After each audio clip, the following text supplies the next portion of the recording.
Tradisi perang ketupat di Desa Tempilang, Bangka Barat. Desa Tempilang merupakan daerah yang kaya dengan tradisi. Tradisi yang ada selalu dikaitkan dengan tipologi masyarakat yang religius. Pernyataan tersebut dapat dilihat pada pelaksanaan perkawinan, hukum waris, upacara sedekahan atau kedurian, kesenian, dan tradisi perang ketupat. Tradisi perang ketupat merupakan suatu tradisi yang dilaksanakan pada tanggal 15 atau minggu ketiga di bulan Sya'ban.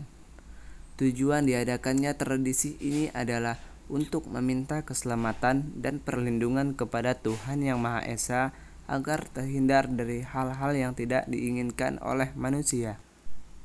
Oleh karena sebagai besar mata pencaharian masyarakat Desa Tempilang adalah sebagai nelayan dan petani, maka tradisi perang ketupat diadakan untuk menghindar malapetaka yang disebabkan oleh makhluk gaib dan kekuatan gaib, baik yang ada di laut maupun di darat yang berkaitan dengan petani.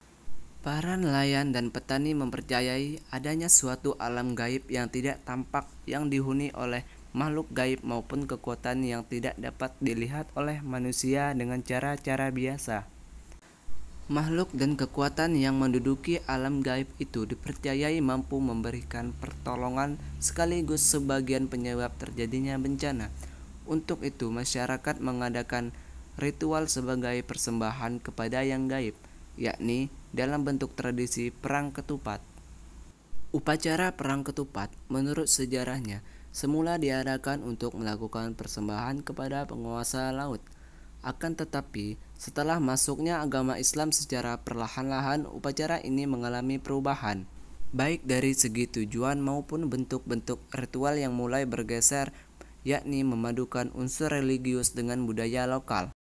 Unsur atau nilai Islam dalam tradisi perang ketupat tampak pada kegiatan sedekah dan tahlilan di masjid.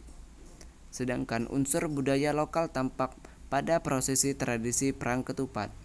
Prosesi dalam tradisi perang ketupat didahului dengan pembacaan mantra oleh seorang dukun laut dan seorang dukun darat di hadapan sebuah perahu kecil yang membuat sesajen yang siap dihanyutkan ke laut. Menurut kepercayaan, dukun laut akan berkomunikasi dengan roh-roh di laut, sementara dukun darat dengan roh-roh di darat.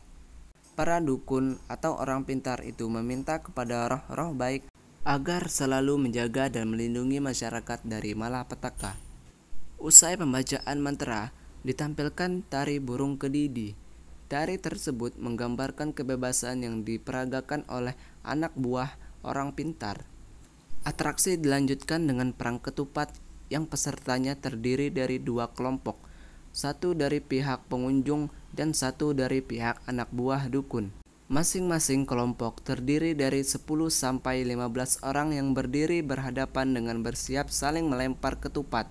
Sebelum perang dilakukan, orang pintar akan membaca mantra dan memercikan air ketupat yang akan digunakan agar tidak menimbulkan rasa sakit ketika menghantam tubuh orang. Setelah ada komando dari sang dukun, perang pun dimulai dengan dua kelompok yang saling melempar ketupat sekuat-kuatnya ke tubuh lawan perang yang berlangsung 5 menit. Usai perang, para dukun kemudian melepaskan perahu kecil yang menurut sesajen ke laut sebagai bentuk persembahan kepada roh-roh di laut.